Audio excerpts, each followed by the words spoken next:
Mohon izin saya akan membacakan CV atau profil Coach Jaya Pitra Saleh. Mohon maaf tadi kalau saya keliru mengucapkannya. Nama Pitra Jaya Saleh, lahir di Ambon tanggal 24 Desember. Domisili di Solo, pekerjaannya adalah seorang pengusaha dan guru ngaji. Pendiri Pondok Pesantren Entrepreneur Indonesia, anak 3 di Pondok Darussalam Gontor. Baik, itu profil singkat dari Coach ya. Tidak perlu berlama-lama lagi karena ini waktu sudah menunjukkan 10.06 menit ya.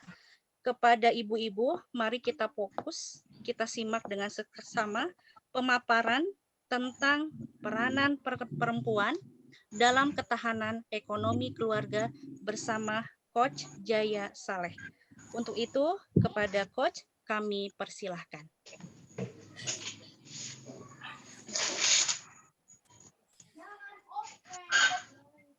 Oke, bismillahirrahmanirrahim. Assalamualaikum warahmatullahi wabarakatuh. Waalaikumsalam warahmatullahi wabarakatuh. Alhamdulillahirabbil alamin. Alladzi arsala rasulahu bil huda wa dinil haqq liyudhhirahu 'ala dini kullihi wa kafaa billahi shahida. Asyhadu an la ilaha illallah wa asyhadu anna Muhammadan abduhu wa rasuluhu wa la nabiyya ba'da. Ikhwatal imani rahimakumullah, ibu-ibu ini enggak ada bapaknya ya, atau ada ibu-ibu semua ya. Yang dirahmati oleh Allah Subhanahu wa taala, alhamdulillah kita panjatkan syukur kita kehadirat Allah Subhanahu wa taala yang mana pada pagi hari ini menjelang siang kita semua dipertemukan. Kita bisa diberikan kesempatan untuk bersilaturahim, bermuajaah. Mudah-mudahan pertemuan kita kali ini dipenuhi dengan keberkahan dari Allah Subhanahu wa taala dan Allah berikan keridhaan terhadap aktivitas kita pada pagi hari ini. Saya ingin memulai dengan mendoakan ibu-ibu semuanya, semoga ibu-ibu semuanya senantiasa dalam keadaan sehat walafiat. Kalau ada yang sakit atau mungkin keluarganya yang sedang sakit, kurang enak badan, tidak sehat, mudah-mudahan Allah berikan kesembuhan. Kalau ada yang punya masalah dalam kehidupan dan juga dalam keluarga atau dalam bisnis, mudah-mudahan Allah segera berikan jalan keluarnya. Dan kalau ada di antara kita yang mungkin sedang pusing karena ada hutang-hutang yang belum terlunasi, yang belum ada jalan, mudah-mudahan Allah berikan jalan keluarnya, Allah lunasin semua hutang-hutang kita di tahun 2021 ini. Amin. Amin. Yang kedua, salawat serta salam semoga juga senantiasa terlimpah curahkan kepada baginda Nabi Muhammad sallallahu alaihi wasallam.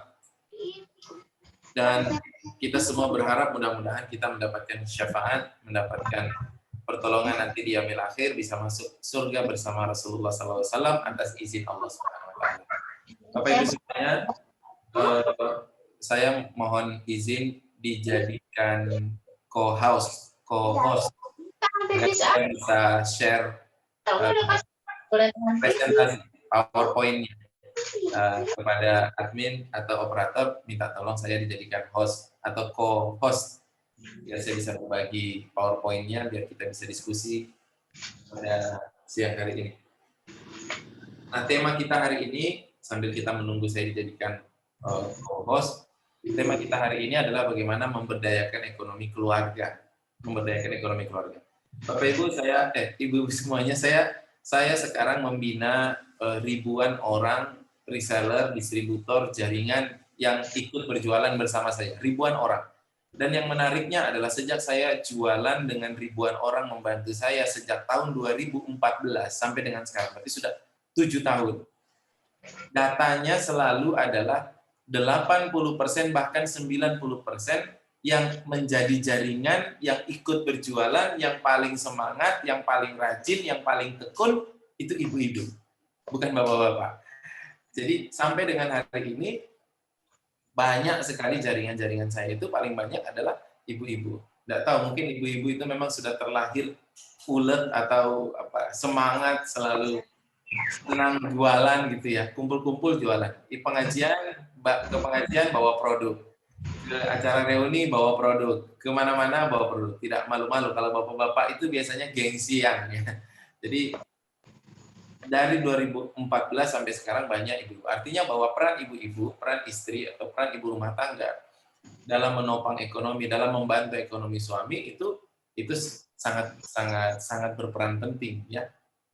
Sangat berperan penting. Bahkan dalam sejarah banyak juga kita kenal dengan perempuan-perempuan yang luar biasa. Di Solo sini ada Di Solo sini ada sebuah perusahaan namanya PT Tiga Serangkai.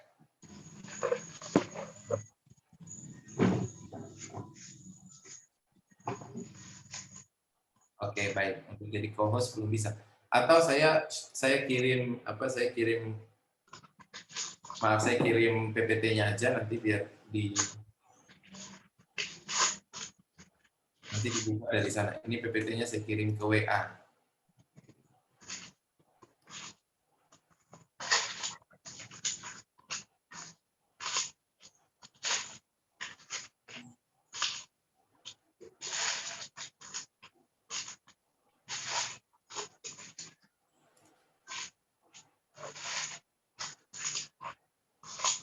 Oke, itu PPT-nya saya kirim ke WA. Mungkin bisa dibuka dari sana kali ya. WA Bu Ida ya, Ustadz? Iya, betul. Oh, siap.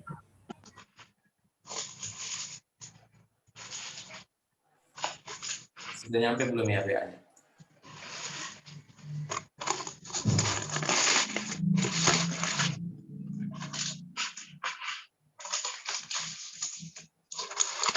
Sedang diusahakan sebagai fokus Ustadz, ditunggu sebentar. Iya, ada apa-apa.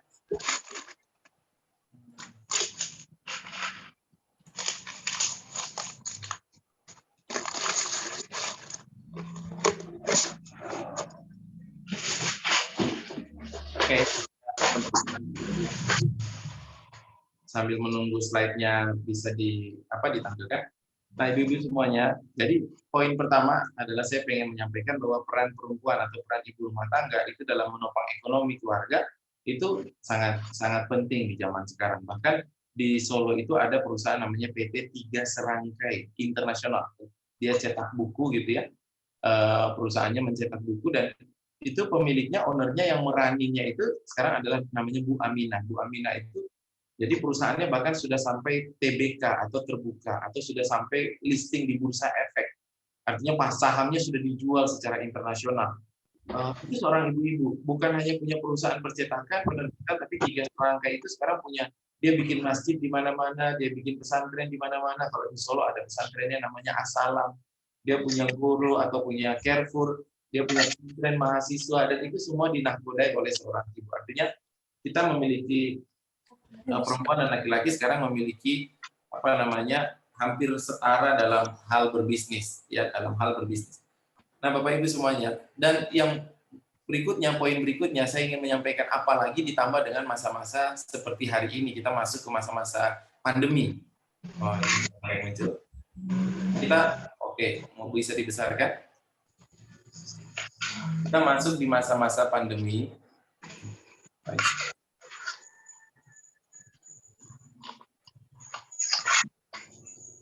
Oke, ini di di slideshow.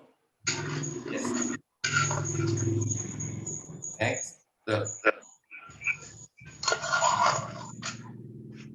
Oke, berhenti sampai sini. Ya, berikutnya. Next. Nah, sekarang kita masuk ke masa-masa pandemi.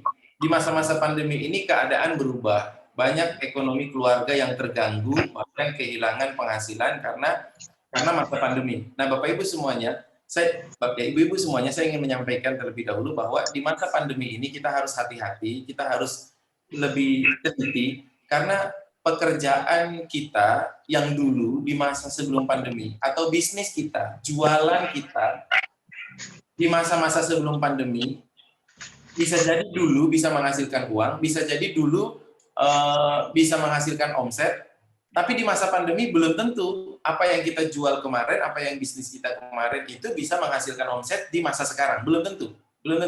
Jadi terjadi perubahan, terjadi pergerakan, terjadi shifting. Nah, di gambar di layar ini, Ibu-ibu semuanya, kita coba perhatikan di gambar di layar ini, ada yang berwarna merah, ada berwarna kuning, ada yang berwarna agak hijau, dan ada yang hijau. Ini adalah riset yang dilakukan dari Amerika yang berlaku global, artinya ini berlaku di seluruh negara. Decoding the Economic of COVID-19. Potential winners dan losers in the short term. Artinya jualan-jualan atau bisnis-bisnis yang berpotensi kalah, berpotensi bangkrut, berpotensi rugi, dan juga bisnis-bisnis yang berpotensi untung atau berpotensi berkembang di masa-masa pandemi. Nah, saya sendiri sebelum masa pandemi itu di bulan Maret tahun lalu 2020 itu saya menjalankan beberapa unit bisnis. Saya ada bisnis hotel di Surabaya. Saya punya bisnis persewaan alat-alat berat. Saya juga punya bisnis ekspor impor dan juga jualan baju. Mungkin ibu-ibu di sini ada yang jualan baju. Saya bisnis itu. Dan ternyata ketika masa pandemi, hampir semua bisnis yang saya jalankan itu bisnis-bisnisnya yang dulu dia bisa menghasilkan uang. Saya dari hotel bisa ngambil misalnya gaji 30 juta. Dari ekspor impor saya bisa ngambil gaji 20 juta. Dari ini saya bisa ngambil. Total itu digaji. Bukan omset total saya dari masing-masing perusahaan itu kalau diambil dikumpulkan bisa dapat 200 juta kurang lebih setiap bulan. Dulu, di masa sebelum pandemi. Lalu tiba-tiba semua berubah ketika bulan Maret kita mulai masuk lockdown, kita mulai masuk masa pandemi. Hotel yang dulu saya miliki bisa saya ambil uang gaji, tidak bisa lagi ambil gaji karena orang yang menginap tidak ada lagi. Terus ekspor impor yang tadinya saya bisa ambil gaji di situ, saya sudah nggak bisa ambil gaji lagi, bahkan saya harus nombok untuk gaji karyawan. Terus saya juga jualan fashion di masa pandemi di awal-awal itu menurun sekali untuk barang-barang yang harga 200.000, produk-produk harga di atas 150.000 itu menurun sekali. Nah, itu semua keadaannya berubah sehingga keadaannya itu yang tadinya di masa sebelum pandemi bisa menghasilkan uang, ketika di masa pandemi itu hilang semua penghasilannya. Nah, tapi saya punya keyakinan bahwa Allah Subhanahu wa taala menyebutkan di dalam surat Al-Insyirah, Allah mengatakan fa inna ma'al usri yusran. Maka bersamaan dengan kesulitan ada kemudahan-kemudahan. Artinya, bersamaan dengan krisis pasti ada peluang-peluang yang lain. Bersamaan ada bisnis yang turun, pasti ada bisnis-bisnis yang naik. Jadi kalau ada bisnis yang kalau ada bisnis yang tutup, kalau ada pintu rezeki yang ketutup, pasti ada yang naik. Nah, saya termasuk orang yang bisnis hotel, bisnis itu semua tutup, kesulitan. Tapi saya punya keyakinan, bagaimana caranya, atau pasti ada bisnis yang naik, pasti ada bisnis yang bertumbuh. Nah, artinya bahwa kalau kita tetap misalnya di dalam jualan yang turun di masa pandemi, maka kita nggak akan nggak bisa jualan, nggak bisa bertumbuh, nggak bisa menghasilkan omset. Nah, kita perlu tahu dulu apa sih jualan produk-produk. Ada suara-suara. Ya, apa sih jualan-jualan atau produk-produk yang akan mati atau akan turun atau akan bertumbuh di masa pandemi? Kita lihat yang warna merah. Warna merah yang paling merah itu berarti yang paling mati, paling berat di masa pandemi. Yang pertama bisnis kita lihat masing-masing bisnis kita masing-masing, jualan kita masing-masing. Yang pertama bisnis-bisnis atau jualan-jualan yang berhubungan dengan turisme atau pariwisata. Semua bisnis di masa Covid, semua bisnis yang berhubungan dengan turisme, yang berhubungan dengan pariwisata, itu akan kehilangan omset atau menurun omsetnya. Bisnis-bisnis yang berhubungan dengan pariwisata itu contohnya misalnya bisnis hotel seperti punya saya, itu pasti akan kehilangan omset. Bisnis tour and travel itu akan kehilangan omset kalau jualannya hanya tour and travel. Bisnis umroh misalnya ya, orang yang jualan umroh saja, tidak ada produk yang lain misalnya, tidak ada produk yang lain atau tidak ada sumber penghasilan yang lain, hanya dari memberangkatkan orang umroh, maka dia akan kehilangan omset. Itu bisnis-bisnis yang pasti akan turun di masa-masa pandemi. Orang yang punya mobil, travel, orang yang punya persewaan mobil, itu pasti akan turun. Yang kedua, bisnis-bisnis yang juga turun adalah bisnis aviation dan maritim, bisnis penerbangan dan juga bisnis kapal laut. Artinya transportasi udara dan transportasi laut itu akan mengalami penurunan. Dan semua bisnis yang berhubungan dengan penerbangan, misalnya orang yang suka ngirim catering ke Lion Air, orang yang suruh kirim catering ke Garuda misalnya ya, itu pasti akan mengalami penurunan. Jadi bisnis penerbangan dan semua bisnis yang berhubungan dengan penerbangan dan juga kapal laut. Termasuk saya punya karyawan satu ada baru masuk, ini bulan kedua dia, namanya Mas Haris. Mas Haris ini bagian umum di tempat saya. Nah, sebelumnya dia bekerja di cruise ship atau kapal kapal pesiar, dan kapal pesiar pun tutup, jadi nggak boleh ada orang yang pesiar karena COVID. Akhirnya dia nggak ada pekerjaan, dia pulang ke kampung di Solo sini, akhirnya dia bekerja bersama saya. Saya juga punya kenalan seorang pilot Garuda, penerbangannya internasional, biasanya satu hari bisa terbang ke 2-3 negara dalam satu hari, tapi ketika COVID tidak ada penerbangan ke luar negeri, bahkan di Indonesia di Terminal 3 di Jakarta itu juga, di Terminal Garuda itu tidak ada penerbangan luar negeri. Jadi dia nggak ada penerbangan, apa yang dia lakukan ya, dia sekarang jualan duren, ini pas lagi musim duren, dia jualan duren pakai mobil di pinggir jalan, padahal dia pilot dan dia nggak ada penghasilan dari situ. Maka bisnis-bisnis yang berhubungan dengan penerbangan dan juga dengan kapal laut, kalau ada di antara kita ini berat. Yang ketiga, bisnis-bisnis yang berhubungan dengan otomotif. Otomotif artinya penjualan mobil, penjualan motor, itu akan menurun. Yang keempat, bisnis yang berhubungan, nah ini sudah mulai merahnya dikit, yang agak ke atas, bisnis yang berhubungan dengan construction dan real estate. Bapak Ibu yang mungkin punya keluarga, punya suami, Bapak Ibu yang bisnisnya di bidang construction dan real estate, misalnya kontraktor, developer, jualan lahan, jualan tanah, ini akan mengalami pelambatan. Dia tidak terlalu merah seperti tourism, tapi dia merah juga, oranye ini warnanya ya. Nah, jadi ini mengalami pelambatan juga, mengalami penurunan. Jadi orang jualan rumah ini juga akan berat. Yang kelima, bisnis yang berhubungan dengan manufacturing, pabrik untuk barang-barang yang non-esensial. Maksudnya barang-barang yang bukan seperti makanan, bukan barang-barang seperti produksi meja, produksi HP, itu juga akan mengalami penurunan. Terus bisnis yang juga akan berat adalah financial service, seperti Baitul Mal, Watamwil, atau BMT, itu akan berat. Kenapa berat? Ya karena, atau leasing itu akan berat. Karena apa? Karena orang pembayaran atau cicilan orang juga akan berat untuk bayar, sedangkan BMT kan punya biaya operasional. Marginnya juga nggak besar, BMT rata-rata marginnya 2%. Artinya kalau punya uang 1 miliar diputar, 2% dari 1 miliar itu berarti keuntungannya hanya 20 juta kalau semuanya nyicil, kalau semuanya bayar. Dari 1 miliar, untungnya 20 juta. 20 juta itu kalau bayar gaji-gaji karyawan dan lain sebagainya, itu mungkin bisa jadi cukup atau lebih dikit. Jadi, nah permasalahannya gimana kalau orang nggak bayar? Jadi kalau uang 1 juta, untung 20 juta, ya kalau orang nggak bayar, ya berarti bukannya untung, malah buntung jadinya. Maka beberapa BMT di Jawa itu harus menghentikan operasionalnya, tutup. Yang keenam adalah bisnis-bisnis yang berhubungan dengan education. Jadi ini yang harus dihati-hati. Ibu-ibu, kalau ada yang jualan di wilayah sini, atau suaminya jualan di wilayah sini, ini hati-hati, ini mengalami penurunan omset. Education, atau bisnis omset yang berhubungan dengan pendidikan formal.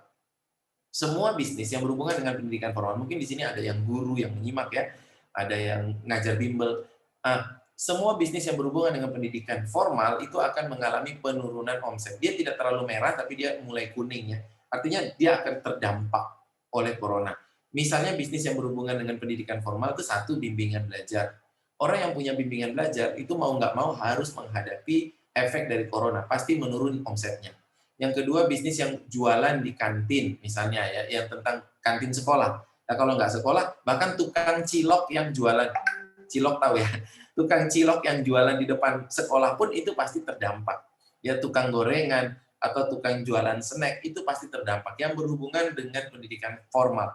Bapak Ibu kalau ada yang misalnya memproduksi baju seragam sekolah, atau Bapak Ibu ada yang mungkin jualan alat peraga pendidikan, itu pasti akan berdampak pada omset. Nah, ini yang merah-merah ini berat. Nah, ini yang penghubungnya itu di tengah ada oil and gas, artinya yang jualan minyak bumi atau BBM lah ya. Ini juga agak terdampak. BBM. Kenapa BBM terdampak? Ya karena di masa pandemi itu orang mengurangi, dituntut untuk mengurangi aktivitas. Tidak banyak keluar rumah, tidak banyak pergi-pergi, maka tidak banyak beli BBM. Pabrik juga mengurangi produksinya karena banyak yang tutup, maka konsumsi BBM untuk mesin juga menurun. Jadi BBM. Termasuk fashion. Nah, Bapak Ibu yang jualan baju, pakaian yang harganya di atas 150.000, sama seperti saya, ya, yang biasanya baju untuk kondangan, baju untuk keluar, itu pun ada di warna kuning. Warna kuning itu seperti, jadi bertumbuh tidak, turun juga tidak. Padahal ini kan biasa mau Lebaran, ini kan mau puasa, ini kan orang jualannya bertumbuh ya. Tapi untuk harga-harga barang yang baju yang dipakai untuk baju yang stylish, modis, itu akan berat. Karena apa? Karena yang laris itu sekarang adalah baju-baju yang home dress. Karena orang tidak banyak keluar rumah, orang banyak di rumah, sehingga yang ramai itu daster, ya, itu yang ramai. Nah, ini adalah bisnis-bisnis jualan-jualan yang akan berat. Terus yang akan bertumbuh apa? Yang akan bertumbuh satu yang agak hijau itu agriculture. Agriculture itu misalnya jualan bunga, ya bunga, karena banyak orang di rumah tidak pergi bekerja, mereka nanam bunga, ada itu apa namanya tuh lidah mertua atau itu semua itu mulai laris ya, tapi tidak terlalu hijau, tapi dia laris. Terus e-commerce ya seperti Netflix, seperti apa lagi apa namanya Zoom, kita pakai Zoom. Ini pemilik Zoom ya, pemilik Zoom sebelum pandemi, sebelum corona dia biasa-biasa saja. Ini perusahaan biasa. Tapi ketika pandemi corona, masya Allah ini harga sahamnya naik luar biasa. Dia jadi orang yang luar biasa kaya. Yaitu bisnis yang akan naik di masa-masa pandemi. Terus ICT itu internet provider atau seperti yang jualan wifi, pulsa dan lain sebagainya. Karena orang banyak di rumah ya. Terus personal health dan care, ini seperti masker, hand sanitizer, atau herbal. Bapak Ibu yang maaf, yang kalau di tempat kita mungkin ada yang jualan HNI, nah itu harusnya naik. Untuk perawatan kesehatan seperti herbal itu omsetnya naik. Saya ngobrol dengan komisaris HNI Pak Rofik, main ke rumahnya kita ngobrol-ngobrol, beliau mengatakan omset HNI naik, sekarang ada hampir 4 juta member, 4 juta mitra, 4 juta, banyak sekali pertumbuhan, dan omsetnya naik terus, 2 triliun, 3 triliun, naik terus.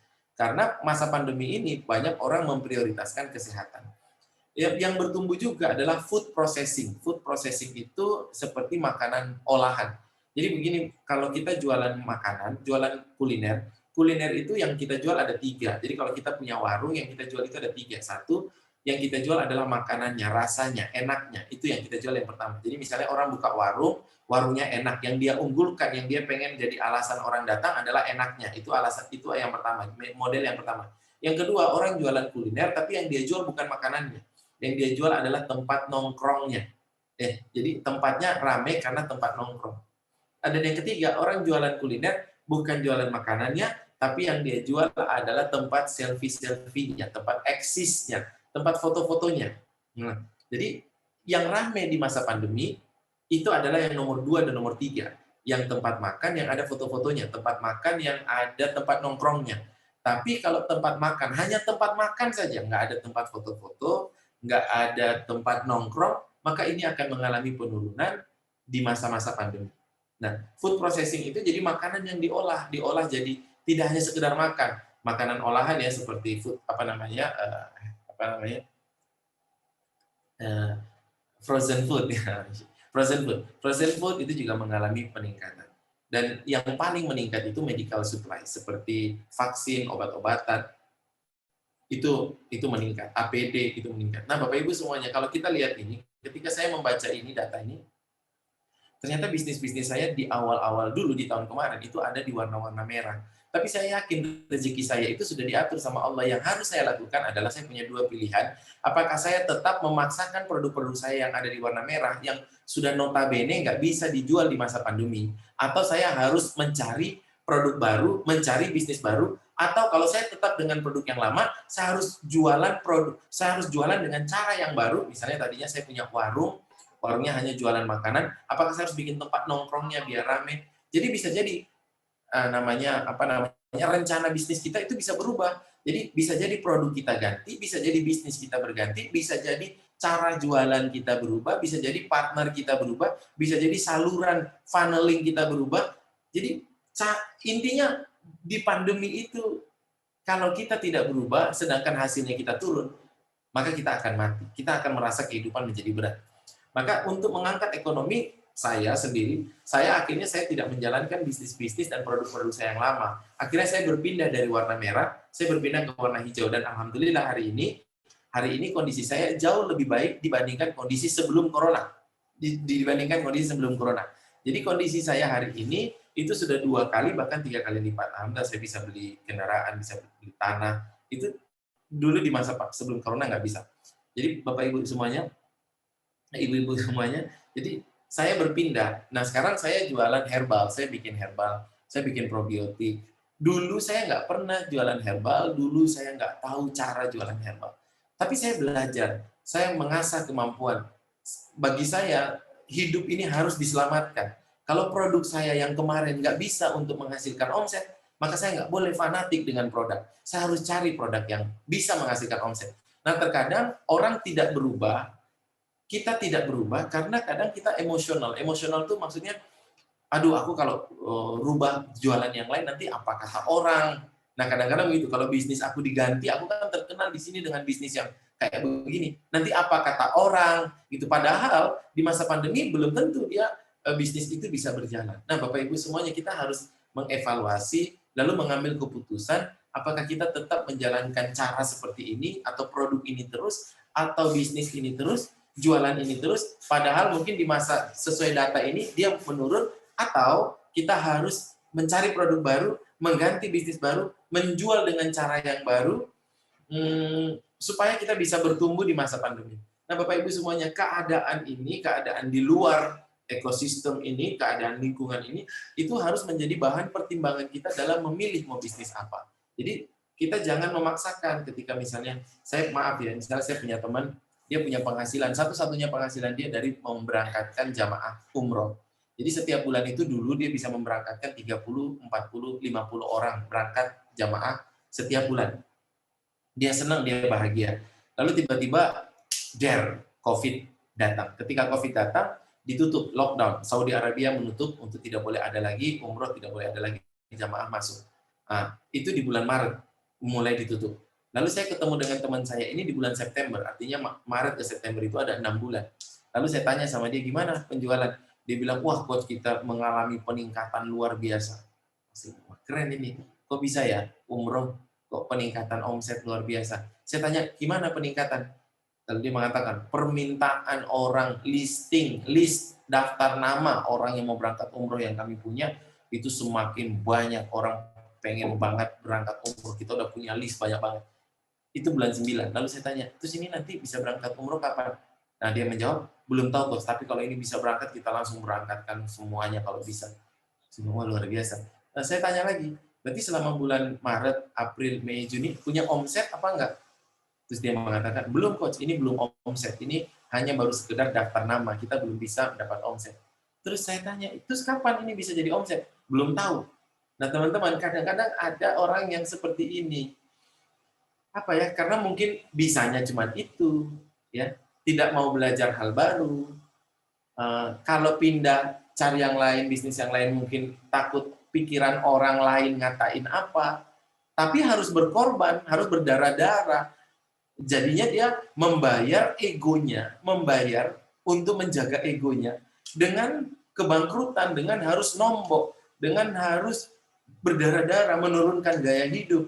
Itu untuk membayar gengsi.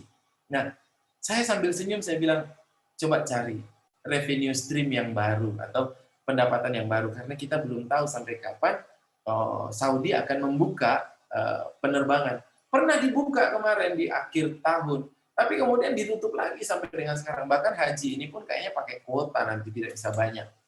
Dan mau nggak mau ya, kalau memang kita bisnisnya tidak bisa bertumbuh di masa pandemi karena memang keadaannya, ya mau nggak mau kita harus mencari cara lain.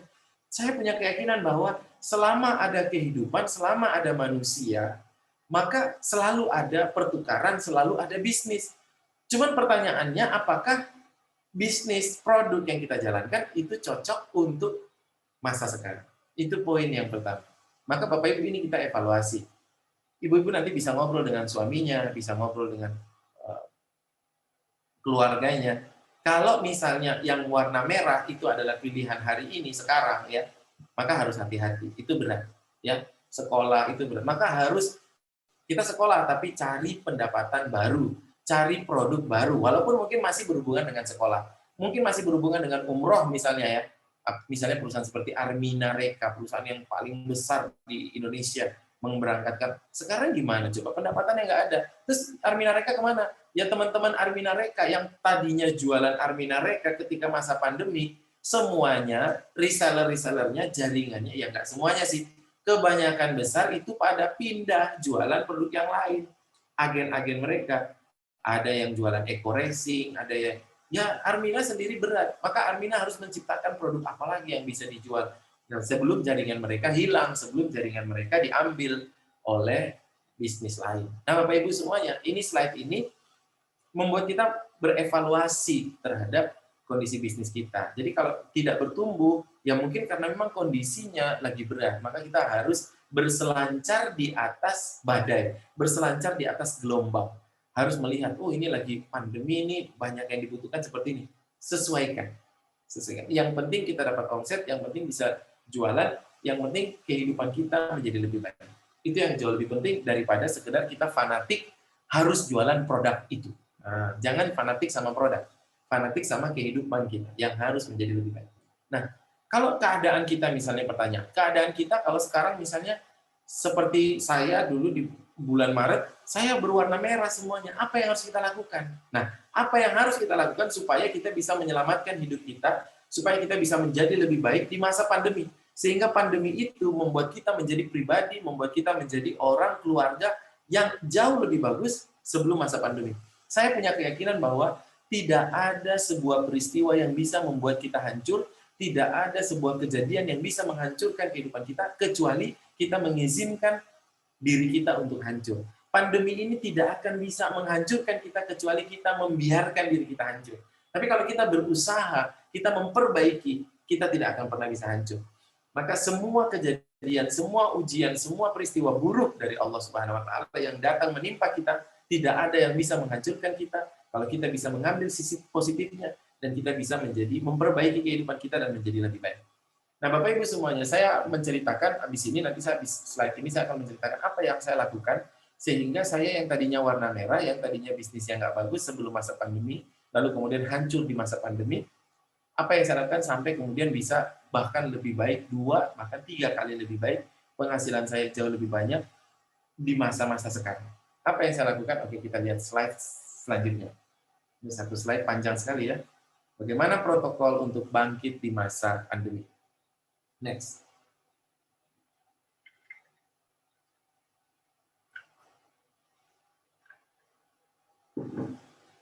Yes. Baik. Nah, Bapak Ibu semuanya, di masa-masa sulit, di masa-masa kita sulit, baik, cukup. Di masa-masa kita sulit, sesulit apapun keadaan kita, sesulit apapun keadaan atau nasib kita atau kondisi kita hari ini, satu hal yang harus kita jaga adalah senantiasa berpikir optimis. Bahwa keadaan buruk itu tidak akan selamanya. Keadaan buruk itu tidak akan selamanya. Miskin, itu sikap mental. Miskin itu nggak boleh. Kalau kita hari ini nggak punya uang atau penghasilan kecil, itu hanya kondisi sementara. Tapi jangan pernah miskin. Miskin itu artinya kita berpikir pesimis. Nah, makanya orang bilang pesimis. Pesimis itu penyakit si miskin. Jadi miskin itu adalah sikap mental. Kita hari ini nggak punya uang, it's okay. Kita hari ini nggak punya apa-apa, nggak masalah. Tapi kalau kita bekerja terus, Allah pasti akan menolong kita, Allah pasti membantu kita, Allah pasti akan memberikan jalan keluar. Maka ini hanya bisa kita lakukan. Kita hanya bisa keluar dari masalah. Kita hanya bisa menyelesaikan masalah-masalah kita. Kita hanya bisa keluar dari keadaan yang buruk kalau kita memulai dengan senantiasa berpikir optimis. Saya kasih contoh Bapak Ibu semuanya. Suatu ketika bagaimana Rasulullah SAW mengajarkan kepada kita berpikir optimis.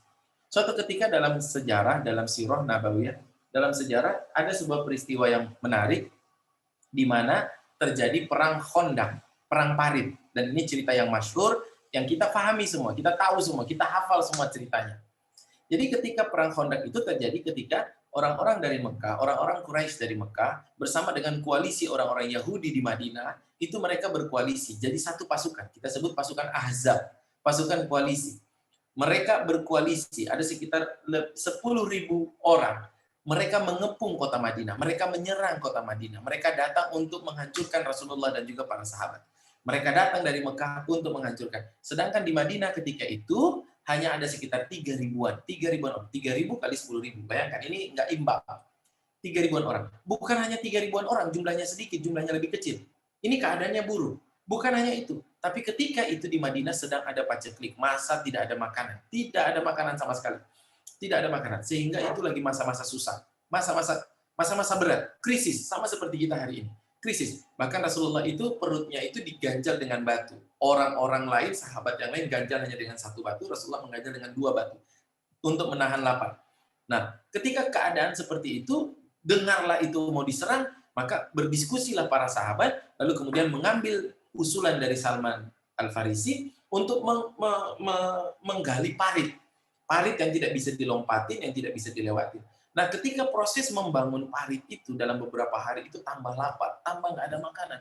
Semua orang sudah, ya Allah matilah ini. Orang nggak diserang aja bisa mati karena nggak punya makanan. Apalagi tambah diserang. Ini keadaannya jauh lebih buruk daripada masa corona. Jauh lebih buruk. Kalau masa corona kita masih bisa makan. Kita masih bisa makan. Musuhnya virus, tapi kita masih bisa makan. Di sana nggak ada makanan. Nggak ada makanan. Nah, Bapak Ibu semuanya, bahkan ada peristiwa yang menarik ketika sedang membangun parit itu, semua kelaparan.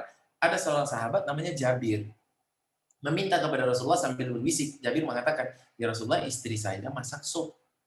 Kalau Rasulullah nanti pulang, mampirlah untuk mencicipi makan sup. Tapi ya Rasulullah, ini supnya cuma sedikit, karena kita nggak punya banyak makanan.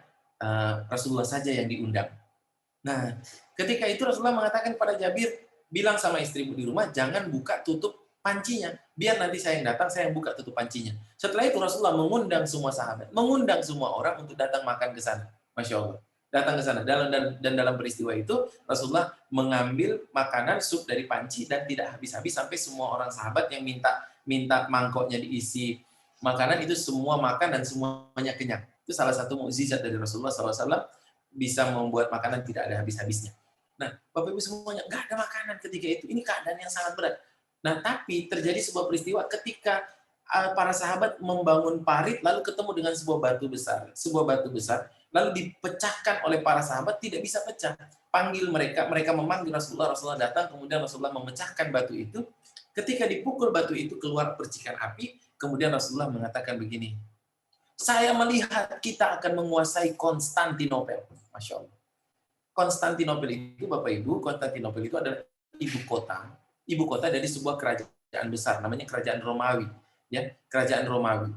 Ibu kotanya di bagian timur itu namanya Konstantinopel, di bagian timur namanya Konstantinopel. Jadi ibaratnya di zaman dulu, di zaman Rasulullah itu ada dua kerajaan besar, namanya Persia dan Romawi. Ibaratnya sekarang seperti Cina dan Amerika. Jadi di dalam keadaan seperti itu Rasulullah mengatakan kita akan menguasai Amerika, misalnya seperti itu.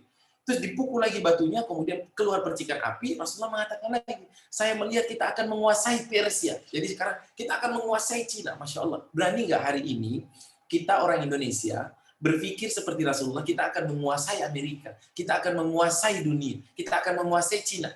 Berani nggak orang? Jadi kita lihat psikologisnya. Rasulullah berpikir optimis, berpikir luar biasa, mengajak para sahabat yang ketika itu keadaannya sangat berat.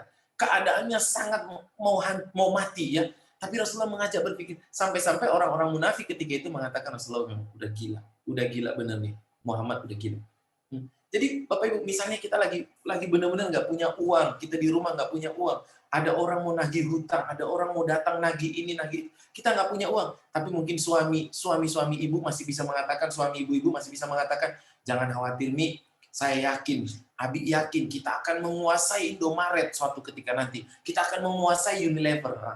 Uminya mulai geleng-geleng. Abi mulai edan. Tapi itu cara berpikir optimis. Bisa nggak kita berpikir sesuatu yang besar? Bisa nggak kita berpikir sesuatu yang menantang? Bisa nggak kita berpikir sesuatu bahwa kita yakin kita pasti akan keluar dari masalah ini. Kita yakin kita akan pasti berhasil. Kita yakin Allah akan membantu kita. Kita yakin kita pasti akan sukses. Ini adalah modal utama kita untuk menjadi orang yang berhasil di masa-masa berat, masa-masa pandemi. Kita mulai. Maka Bapak Ibu semuanya, sebaliknya orang-orang yang berpikir pesimis, ini dia sudah kalah dalam pikirannya terlebih dahulu sebelum kalah dalam pertarungan sesungguhnya. Orang-orang yang sudah kalah dalam alam pikiran, dia sudah kalah juga di alam kenyataan ketika dia bertarung. Nah Bapak Ibu semua, keadaan boleh buruk, keadaan boleh nggak bagus, keadaan boleh nggak baik sama sekali. Seperti masa-masa corona begini, mungkin kita kekurangan uang, mungkin kita kekurangan makanan, tapi kita hanya bisa berhasil keluar dari masalah-masalah ini kalau kita senantiasa berpikir optimis bahwa kita pasti akan jadi orang sukses. Saya mempraktekkan ilmu ini, Bapak Ibu. Ibu saya itu jualan dari ini kecoret-coret. Ibu saya jualan dari rumah ke rumah, jualan baju, jualan pakaian. Ayah saya meninggal sejak saya SMP. Tapi saya dari kecil, saya sudah punya gambaran dalam pikiran saya. Kalau saya punya mobil, saya akan punya mobil terbaik. Kalau saya bikin rumah, saya akan bikin rumah terbaik. Kalau saya di sekolah, saya akan sekolah di sekolah terbaik. Dan itu semua terjadi. Saya sekolah di SMA terbaik. Saya punya mobil-mobil terbaik. Saya bikin rumah-rumah yang paling nyaman. Intinya, harus berpikir optimis walaupun keadaan kita hari ini keadaan yang sangat tidak bagus. Sangat tidak baik. Kita mulai dengan itu protokol pertama untuk menjadi orang berhasil dalam masa-masa pandemi, dalam masa-masa susah. Yang kedua, next.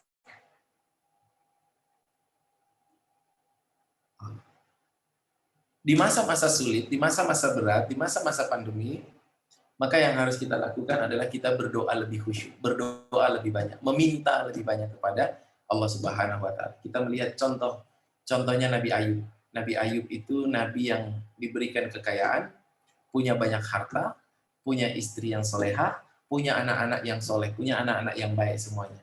Punya nikmat yang luar biasa. Dia mendapatkan segalanya, Nabi Ayub. Lalu kemudian Allah ambil satu persatu. Anak-anaknya meninggal, semua meninggal. Harta-hartanya, kambing-kambingnya, domba-dombanya, peliharaannya mati satu demi satu semuanya. Bahkan bukan hanya itu, tapi dia juga diberikan penyakit. Penyakit selama 7 tahun. Selama 7 tahun dapat penyakit. Penyakit yang kulitnya itu bahkan ada busuk ya, belatung-belatung di kulit-kulitnya, Masya Allah. Jadi Nabi Ayub. Tapi apa yang dilakukan oleh Nabi Ayub? Dia pernah istrinya pernah meminta, wahai suamiku, Nabi Ayub, engkau ini nabi. Engkau ini nabi. Kalau engkau minta sama Allah supaya engkau diberikan kesembuhan, dikembalikan rezekinya seperti yang dulu, saya yakin, kata istrinya, bahwa kita akan diberikan lagi oleh Allah semua yang kemarin-kemarin kita miliki. Kenapa engkau nggak berdoa begitu?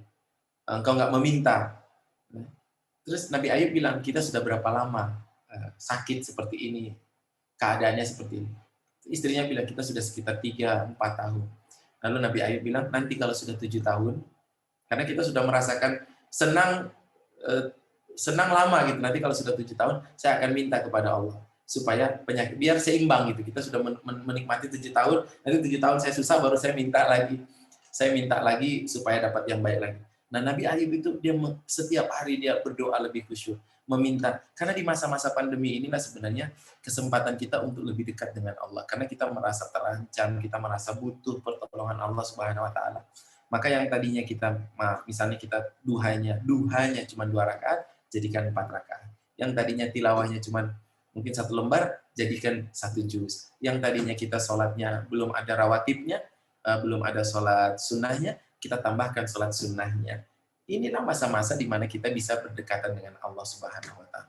Maka kita tidak mungkin bisa keluar, tidak mungkin bisa menang kecuali Allah yang memberikan pertolongan, kecuali Allah yang memberikan petunjuk. Nah, untuk mendapatkan pertolongan, untuk mendapatkan kemudahan, maka kita harus berdoa lebih khusyuk, kita harus beramal lebih banyak, bersedekah lebih banyak.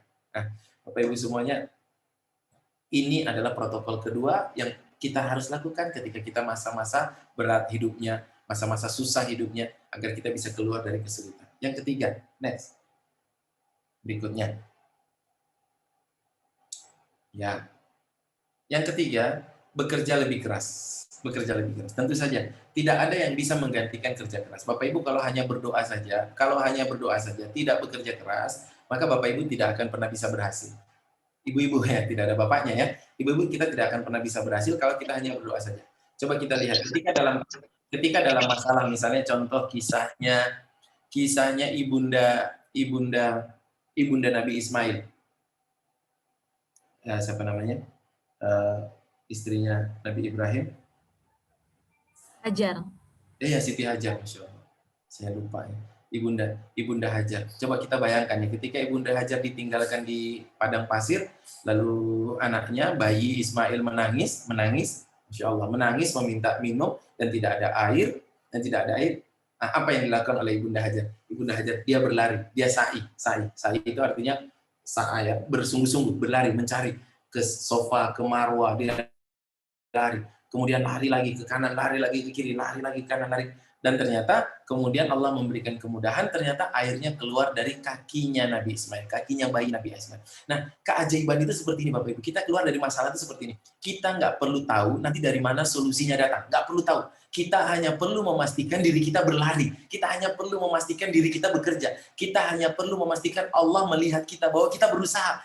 Kita hanya perlu memastikan bahwa kita sudah berikhtiar dengan cara yang benar. Maka nanti solusinya Allah yang tentukan. Nah, Bapak Ibu semuanya, tapi kita nggak bisa mendapatkan solusi, kita nggak bisa mendapatkan keluar dari masalah kalau kita nggak lari ke sana, lari kemari. Jadi selalu Bapak Ibu, keajaiban, kemudahan itu diberikan oleh Allah, tapi dengan syarat kita harus berusaha terlebih dahulu. Harus berusaha terlebih dahulu. Nabi Musa juga sama. Nabi Musa mendapatkan kemudahan, dapat keajaiban, dapat mukjizat, bisa memukulkan tongkatnya ke laut, lalu kemudian terbelah lautnya. Tapi Bapak Ibu tahu nggak, itu kan peristiwanya sebelum itu Nabi Musa kan harus berlari terlebih dahulu. Lari, menyelamatkan diri dengan kaumnya dari kejaran Fir'aun, dari kejaran orang-orang Koptik, orang-orang Mesir asli. Orang Bani Israel ini mereka lari, sampai udah lari lama berhari-hari, sampailah di tepian laut, sudah tidak ada jalan lagi, sampai tidak ada jalan lagi. Baru kemudian Allah memberikan perintah, pukullah tongkatmu ke laut. Baru kemudian laut kebuka. Artinya begini, mungkin Nabi Musa juga bisa protes kali ya. Misalnya, ya Allah, mbok dari kemarin-kemarin gitu loh, nggak perlu pakai lari-lari gitu kan, capek. Dari pertama itu sekalian gitu loh, langsung dapat pertolongan. Tapi nggak begitu, sunnatullahnya nggak begitu. Pertolongan Allah itu datang, Rasulullah itu datang, ketika kita sudah berusaha sekuat tenaga, lalu kemudian sampai habis tenaga kita, sampai kita nggak punya lagi jalan yang lain, sampai yang hanya menjadi harapan kita itu tunggal, hanya Allah Subhanahu Wa Taala, tidak ada lagi jalan keluar, maka saat itulah keajaiban terjadi. Ya, itu yang disebut dengan, kalau kita sebut mastata'tum, bekerja dengan sesungguh-sungguh, bekerja lebih keras. Suatu ketika ada seorang murid bertanya kepada kiainya, Kiai, ma ma'na mastata'tum, apa itu mastata'tum? Mastata'tum itu apa? Tarifnya apa? Definisinya apa? Apa maknanya mastata'tum? Lalu oleh kiainya mengatakan begini, Mas, kamu mau tahu mastata'tum itu apa? Sini, kata kiainya. Kamu lari puterin lapangan ini. Lari puterin lapangan ini.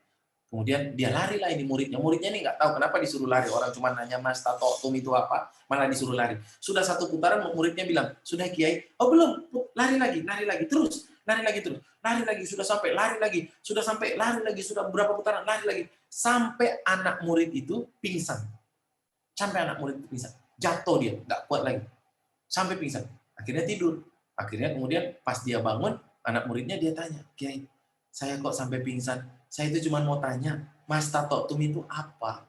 Lalu kata kiainya, ketika kamu pingsan, itulah mastata'tum. Kamu bekerja, kamu berusaha, sampai kamu nggak punya lagi tenaga, nggak punya lagi upaya, sampai kamu hanya bisa mengatakan la haula wala quwata illa billah. Tidak ada lagi daya, tidak ada lagi upaya, tidak ada kekuatan kecuali benar-benar hanya datang dari Allah. Saat itulah kamu mastata'tum. Nah, saya melihat Bapak Ibu, kita ini kebanyakan tidak keluar dari masalah, kehidupan tidak berubah karena kita bekerja belum keras, kita bekerja belum optimal. Masih banyak waktu-waktu kita yang terbuang, masih banyak sinetron yang bisa kita tonton. Kita sore masih bisa sempat nonton Mas Al sama Mbak Andin. Kita mungkin masih sempat di Indosiar nonton yang Ku Menangis. Masya Allah. Jadi, Bapak Ibu semuanya, kita masih banyak waktu yang terbuang, tidak optimal, belum mastata'tum. Kita belum sampai seperti Hajar yang nggak punya lagi tenaga, ketika dia roboh, dia jatuh, ternyata airnya keluar di situ. Kita belum sampai seperti Nabi Musa yang sudah nggak punya jalan keluar lagi, nggak punya jalan lari lagi. Di depannya udah lautan. Kita masih belum sampai, masih punya banyak waktu. Jadi ibaratnya ketika Allah mau nolong, kok Allah, ini orangnya masih terlalu santai, biarin aja dulu lah. Ya, masih bisa dia berusaha. Belum mastata'tum, belum sampai kita habis tenaganya. Belum sampai kita bisa memaknai la haula wala quwata illa billah itu dengan benar-benar kita memaknainya. Karena kita masih punya banyak waktu, masih punya banyak kekuatan. Maka Bapak Ibu semuanya, di masa-masa susah, ketika kita pengen keluar dari masalah, kita ingin bertumbuh, biasanya tips saya adalah ubah cara kita bekerja.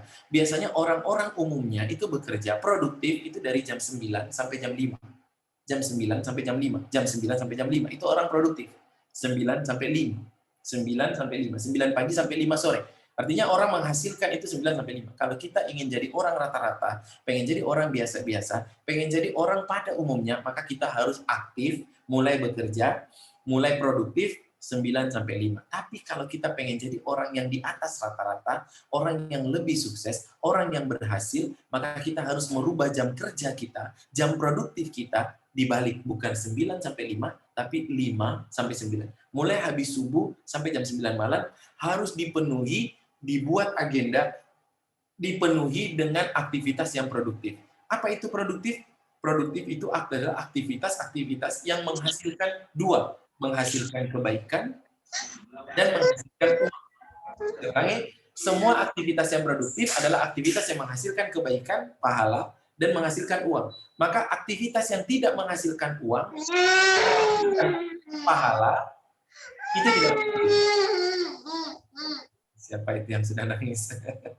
Itu tidak produktif.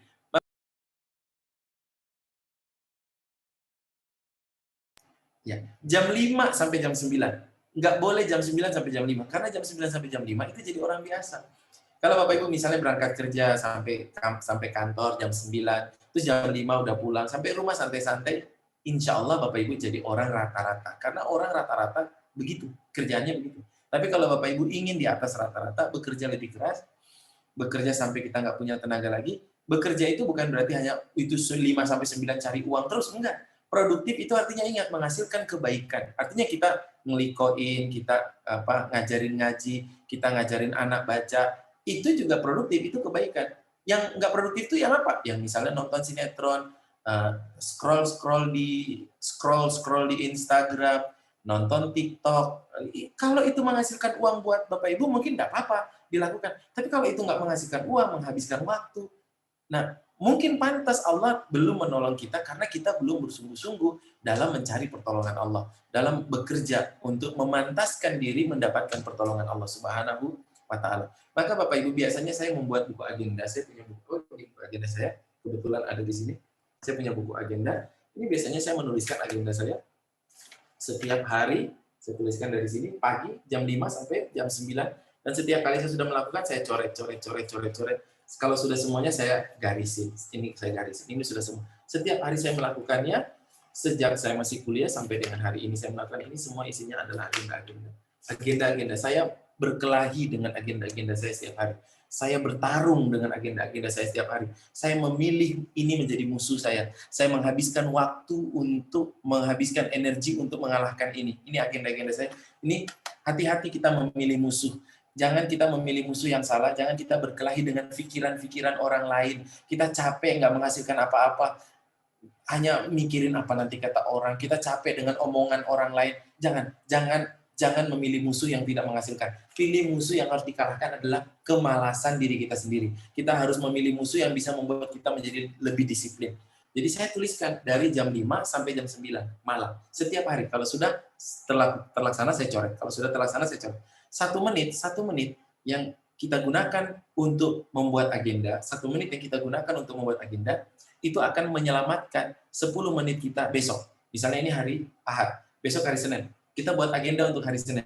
1 menit di hari Ahad ini kita gunakan untuk membuat agenda, itu akan menyelamatkan 10 menit kita besok dari kesia-siaan. Lawannya produktif itu adalah sia-sia. Ya, temannya sia-sia itu setan. Ya, teman mubazir itu setan. Nah,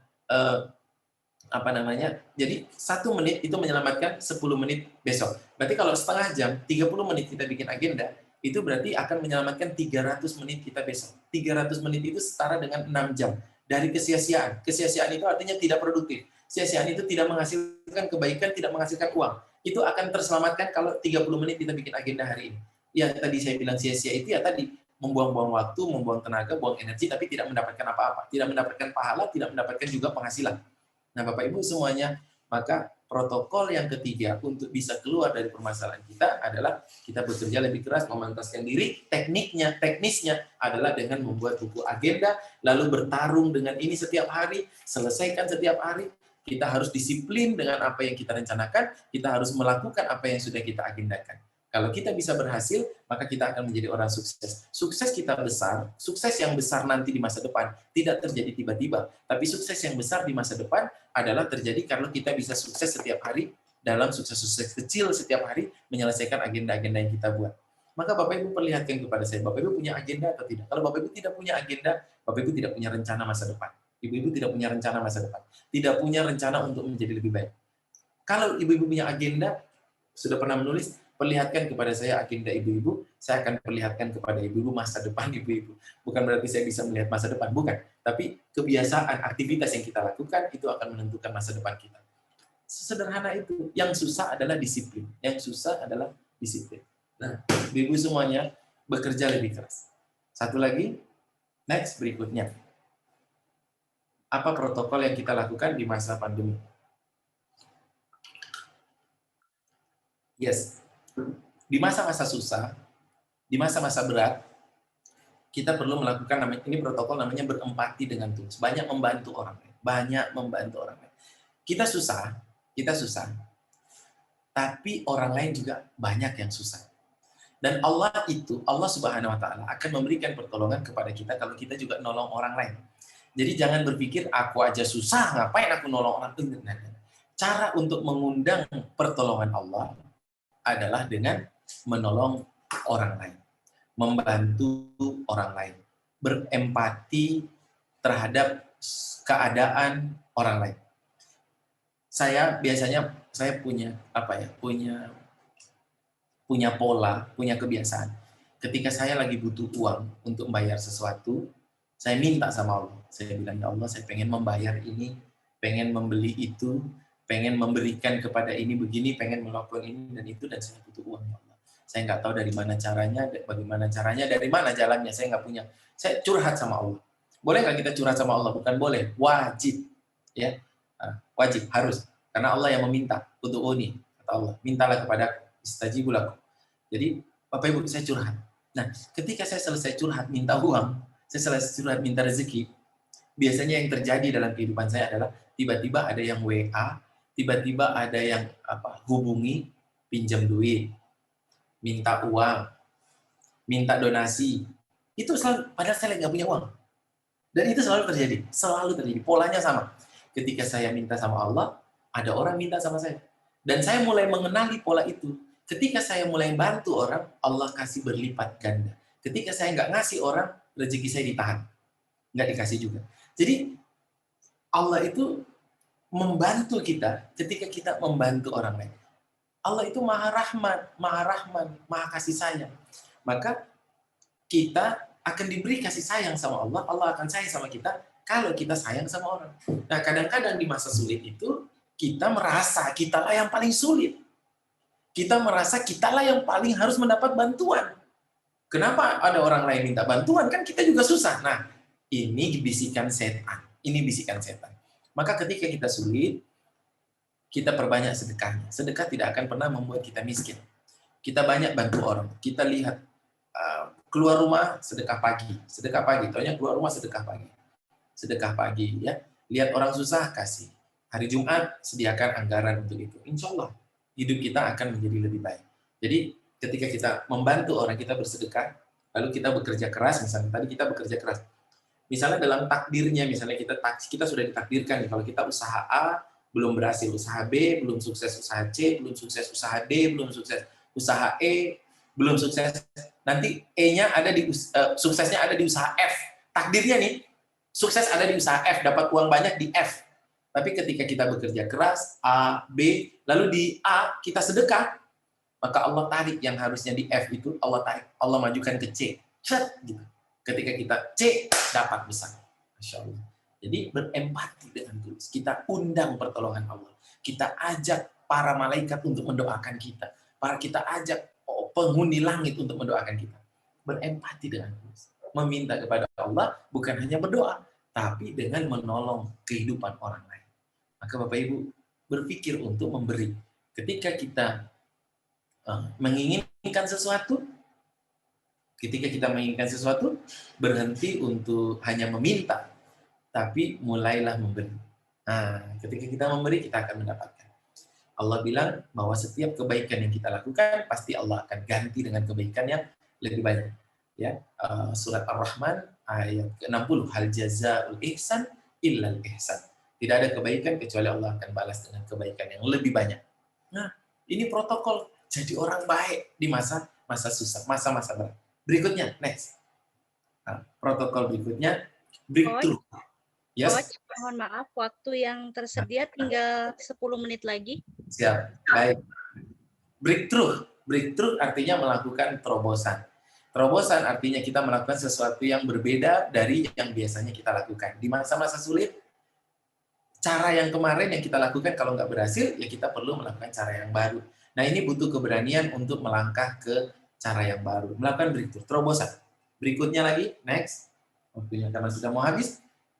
Belajar skill baru. Di masa-masa sulit kita perlu belajar skill baru. Jangan berhenti atau jangan merasa ya karena kita cuma punya keahlian ini, kita hanya bisa bikin ini, kita hanya bisa jualan ini, maka kita nggak mau belajar skill baru, jangan. Tapi kita harus memaksa diri kita untuk belajar hal-hal baru, belajar skill baru, karena ketika kita melakukan breakthrough, melakukan terobosan, mencoba hal baru, ya kita hanya bisa berhasil kalau kita belajar, mau belajar hal baru. Saya mengagendakan di dalam buku agenda saya tadi, dalam buku agenda sini, saya mengagendakan 1 hari 2 jam untuk belajar. 2 jam. Sama seperti kita sekarang ini 2 jam. Ini salah satu misalnya, ini cara belajar. 2 jam untuk belajar setiap hari. Belajar tentang apa? Belajar tentang semua keahlian, semua pengetahuan yang saya butuhkan untuk menjadi berhasil dalam kehidupan di dunia dan di akhirat. Itu belajar. Nah, saya kasih contoh ya, yang real ya. Akhir-akhir ini saya lagi belajar banyak tentang pola-pola pertolongan Allah Subhanahu wa taala. Jadi teman-teman di PPA itu memberikan kepada saya banyak sekali naskah untuk saya baca. Untuk saya baca pola pertolongan Allah. Jadi untuk mendapatkan, nah itu saya catat satu persatu. Saya catat, saya buka itu buku-bukunya online ya. Saya catat satu persatu. Karena saya butuh pertolongan Allah. Maka saya harus mengenali polanya. Saya harus mengetahui apa dalil-dalil yang sudah menjadi petunjuk dari Allah Subhanahu wa taala kalau Allah memberikan kita pertolongan. Nah, saya belajar itu, saya catat. Itu hari-hari ini sedang saya pelajari. Belajar new skill, new knowledge. Berikutnya, supaya kita bisa bertumbuh, berhasil, bersukses di masa pandemi, di masa berat. Next, apalagi protokol yang harus kita lakukan? Berolahraga. Yes, berolahraga. Ini penting, Bapak Ibu. Gunakan waktu untuk berolahraga. Saya alhamdulillah kemarin jalan kaki dari rumah ke kantor itu biasanya saya lakukan rutin dari rumah kantor. Jalan kakinya 1 jam, 1 jam, 1 jam. Ya istirahat 1 kali biasanya. Biasanya jalan kaki atau lari atau bersepeda. Sekarang banyak sepeda ya, rutinkan. Next berikutnya, apa yang harus kita lakukan supaya jadi orang sukses, berhasil? Berkeluarga lebih intens. Artinya lebih banyak menghabiskan waktu dengan anak-anak.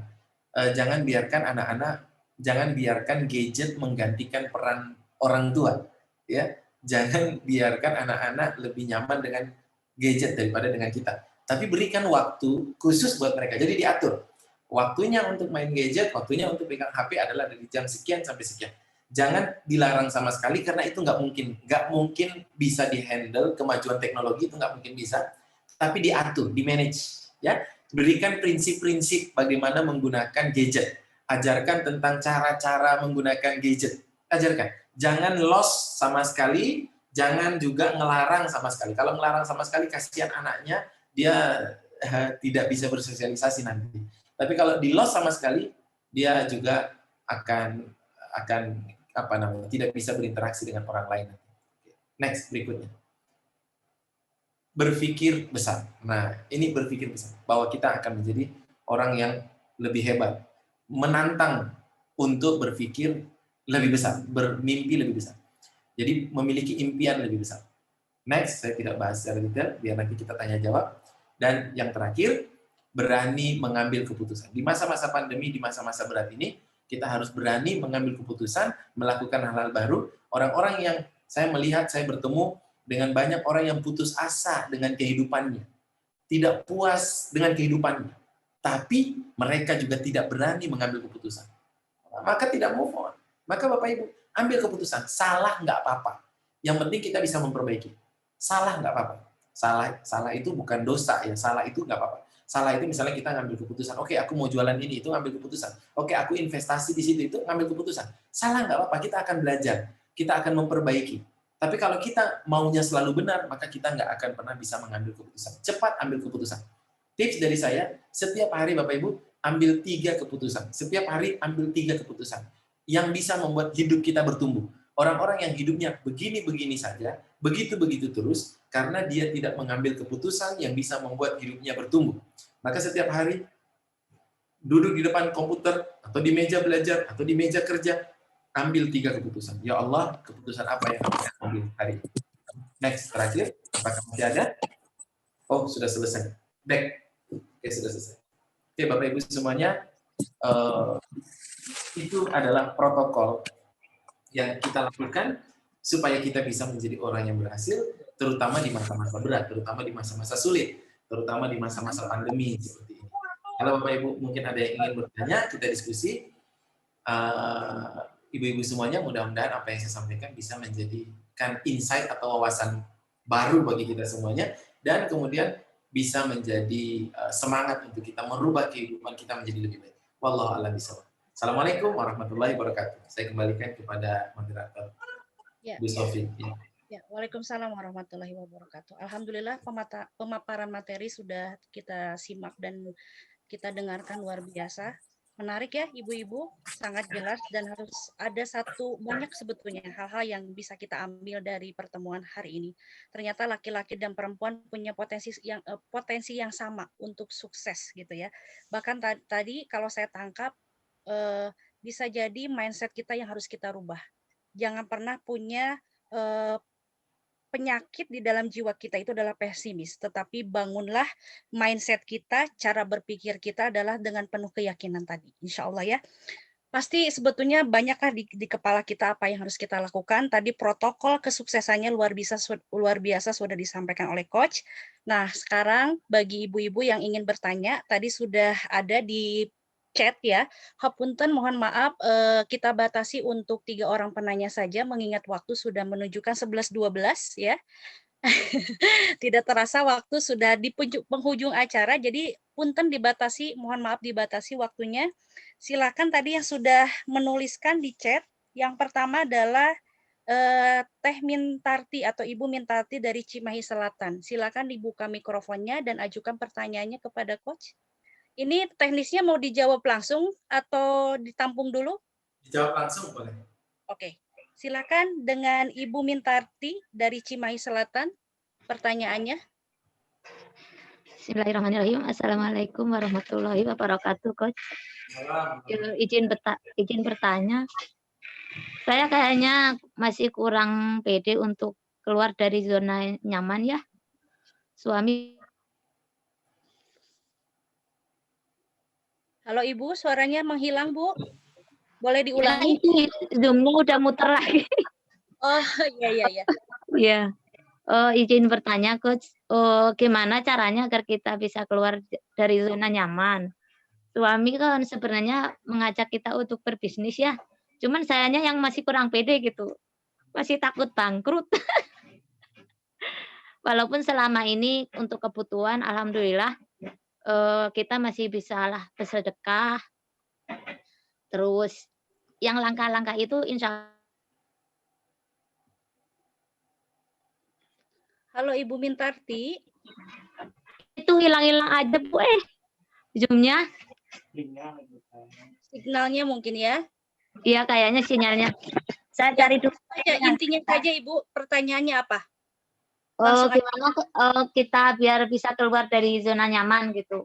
Ya, Walaupun udah yang saya rasakan mah untuk kebutuhan semuanya udah tercukupi, agar kita bisa lebih banyak berguna untuk orang lain, bisa bersedekah lebih banyak lagi gitu, Coach. Masya Allah, luar biasa. Oke, sudah tertangkap Coach pertanyaannya? Sudah. Oke. Ibu Mintarti, terima kasih. Pertanyaannya langsung ke Coach aja. Silakan Coach jawab. Bismillahirrahmanirrahim. Terima kasih pertanyaannya. Saya tuh pernah didatangi oleh mahasiswa. Mahasiswa ini bilangnya begitu. Bilangnya begini. Ustadz, saya pengen bisnis. Lalu saya bilang, bagus. Ayo, lanjutkan. Lakukan. Terus mahasiswa ini bilang lagi, tapi saya takut. Terus saya tanya, takut apa? Dia jawab, saya takut kalau rugi gimana ya? Kalau nanti bangkrut gimana? Gitu, sama seperti Bu Mintarti. Terus saya tanya lagi, emang kamu punya uang berapa? Punya modal berapa? Terus dia bilang, aku tuh nggak punya modal, nggak punya uang, tapi aku pengen bisnis. Nah, kadang-kadang saya bingung. Orang nggak punya modal, nggak punya uang, tapi dia takut rugi. Dia takut bangkrut. Pertanyaannya, apa yang ditakutkan? Jadi maksud saya begini, kadang-kadang ketakutan itu bukan karena kita mau punya uang atau punya modal atau enggak, bukan, tapi ini masalah mental, ini masalah mentalitas, dan inilah yang membedakan antara orang yang berbisnis dengan orang yang tidak berbisnis, masalah mentalitas. Mentalitas. Yang kedua, saya juga pengen cerita saya yang kedua. Tahun 2006, berarti sudah berapa tahun yang lalu ya? 15 tahun. 15 tahun yang lalu, saya itu mau memutuskan untuk resign dari pekerjaan saya. Saya bekerja di BUMN, namanya PT Pembangunan Perumahan, PTPP. Lalu saya ditempatkan di Batam. Lalu saya menjadi namanya Site Administration Manager, manajer administrasi di project. Dan penghasilannya sudah bagus, penghasilannya banyak, saya anak muda, punya banyak penghasilan, eksekutif muda, selalu pakai jas, sepatunya selalu necis gitu. Nah, sudah mapan. Dan kalau saya resign itu orang-orang bisa mengatakan saya gila gitu. Ibu saya bilang saya itu gila. Tapi saya pengen keluar. Tapi waktu saya mau keluar, itu ada di dalam hati saya, itu semacam pikiran begini, nanti bisa nggak ya saya dapat uang segini, seperti saya kerja di sini, kalau saya sudah keluar, masih dapat nggak ya segini gitu, kurang lebih. Mungkin ada juga yang punya pikiran seperti itu, nanti kalau keluar, resign, masih bisa nggak ya dapat segini.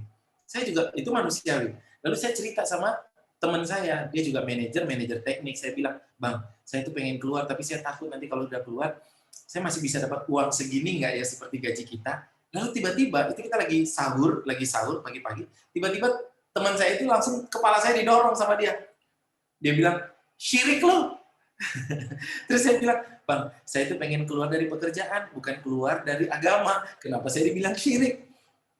Terus teman saya bilang, kalau ente berpikir keluar dari bekerja, keluar dari perusahaan, keluar dari kantor, lalu ente nggak dapat rezeki lagi, itu berarti ente menganggap yang memberikan rezeki adalah perusahaan, yang memberikan rezeki adalah kantor. Allahnya ente kemanain?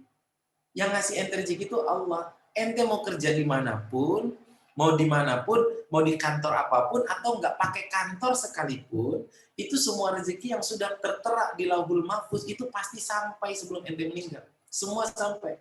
Ente kayak nggak percaya Allah aja. Dia bilang kayak gitu.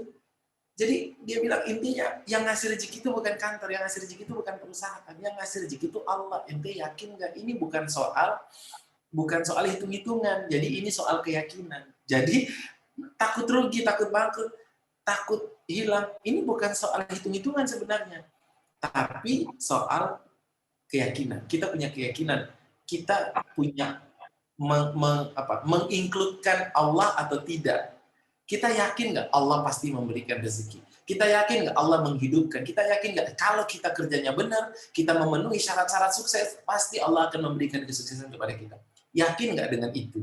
Nah, ini soal keyakinan. Maka ketika itu saya yakin. Saya yakin kalau saya keluar dari sini, saya bisa nambah penghasilan saya 2, bahkan 3, atau mungkin 5 kali lipat kalau saya mempelajari, kalau saya belajar, kalau saya memenuhi syarat-syarat sukses. Saya akan keluar dari sini. Akhirnya saya keluar dari situ. Karena saya yakin karena Allah. Jadi, ini soal mentalitas, soal keyakinan. Itu yang pertama. Jadi, Allah kemana? Gitu. Yang kedua, kenapa kita masih nyaman di zona nyaman? Apa namanya bahasa Inggrisnya zona nyaman tuh? Comfort zone. Ah, itu. Comfort zone. Betul. Jadi yang kedua, bagaimana caranya kita keluar dari zona nyaman? Yang kedua adalah karena kita berpikirnya kecil. Jadi kita nggak keluar karena kita berpikirnya kecil. Artinya kita cukup dengan kebutuhan kita. Kita dicukupi dengan, kita nggak berpikir yang besar. Kita pengen membuat pondok pesantren. Kita nggak berpikir pengen bikin masjid. Kita nggak berpikir pengen menyantuni 100 anak yatim. Kita nggak berpikir pengen membuat panti asuhan. Kita nggak berpikir, karena kita selama ini mungkin hidup hanya untuk diri kita sendiri. Kita hanya hidup untuk kebutuhan kita sendiri. Belum berpikir yang lebih besar. Kita nggak memperjuangkan sesuatu yang besar. Bisa jadi. Kita nggak memperjuangkan sesuatu yang besar. Hari ini saya lagi proses beli tanah 3.600 meter. Ya lumayan harganya. Kalau ditanya saya punya uang, belum punya uang. Tapi saya punya Allah. Saya punya Allah, saya punya keyakinan. Saya punya Allah. Saya maju beli tanah itu. Tanah itu separuhnya saya bikin rumah, separuhnya lagi saya bikin pondok putra, pondok pesantren untuk putra, untuk ikhwan, biar putranya tinggal sama saya yang santri-santri ikhwannya. Saya belum punya uang, jadi itu nilainya mungkin untuk tanahnya ya lumayan lah ya. Kalau 1 meternya 1 juta, berarti kan 3,6 miliar. Apakah saya punya uang? Enggak sebanyak itu, uangnya belum ada. Kalau uangnya 1 miliar, ada, tapi kalau sampai 3,6 belum, tapi saya tahu cara carinya, saya tahu di mana carinya, dan saya yakin Allah akan memberikan itu. Karena pikiran besar, dan suatu ketika nanti saya meninggal, saya akan meninggal. Dan saya punya legacy, insya Allah. Saya punya masjid di situ. Saya punya pondok pesantren di situ. Yang insya Allah saya harapannya itu menjadi amal jariah saya.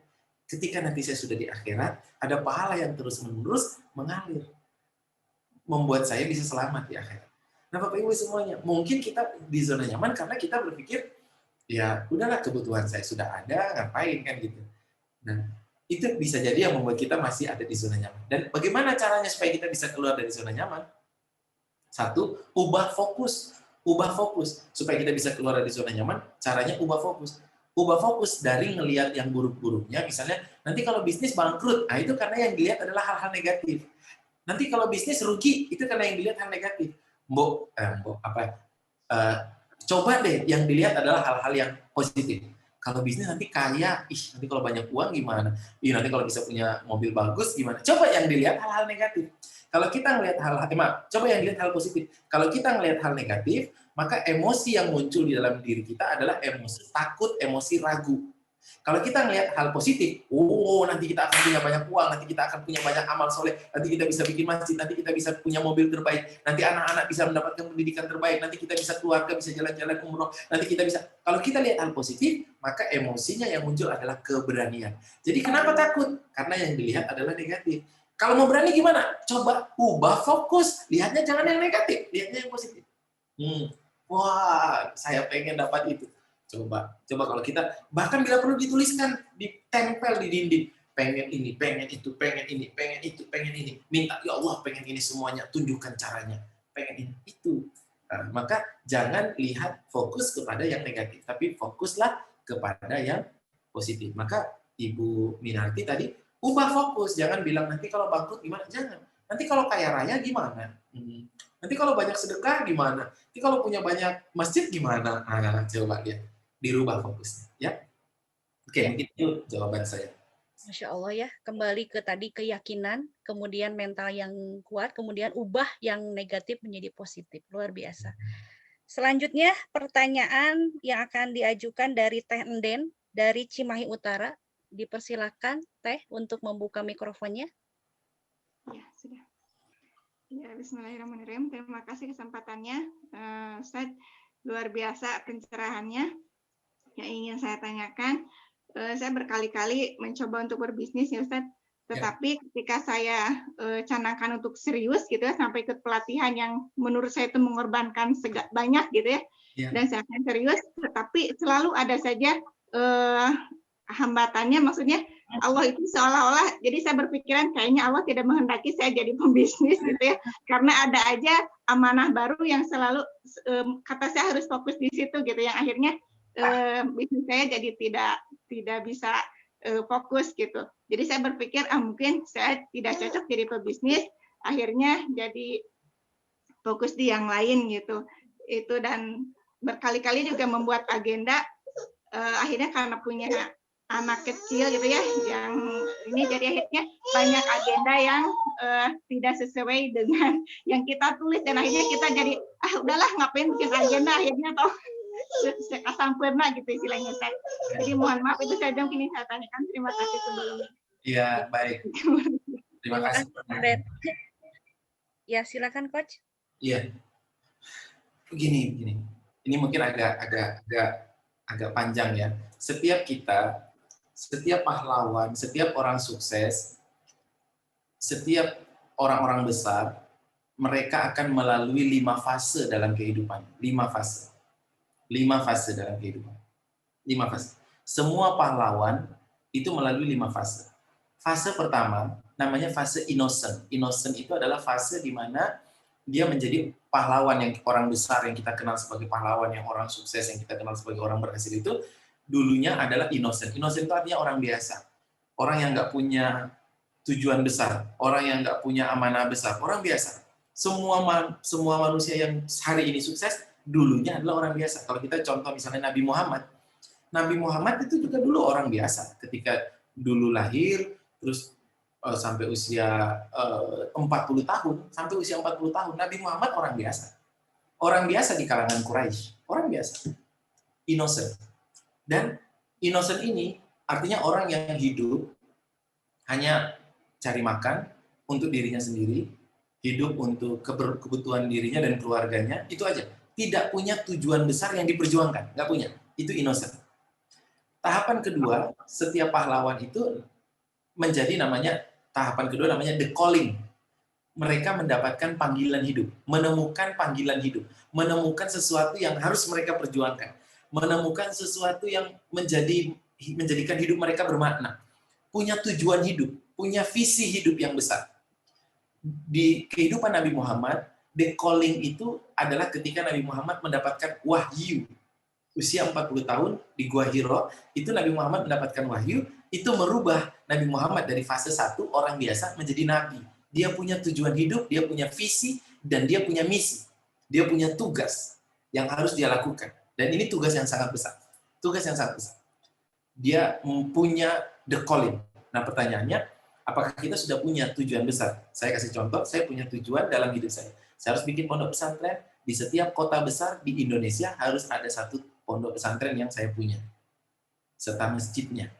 Soal nanti saya mati, saya meninggal, itu belum tercapai atau tidak, tapi Allah insya Allah akan memasukkan saya ke dalam golongan orang-orang yang membangun masjid, golongan orang-orang yang membangun pondok pesantren di akhirat. Jadi kita itu nanti oleh Allah dikelompokkan, dimasukkan bersama dengan orang-orang yang kita niatnya di situ dan kita upayakan di situ. Kita berhasil atau tidak, itu nggak masalah.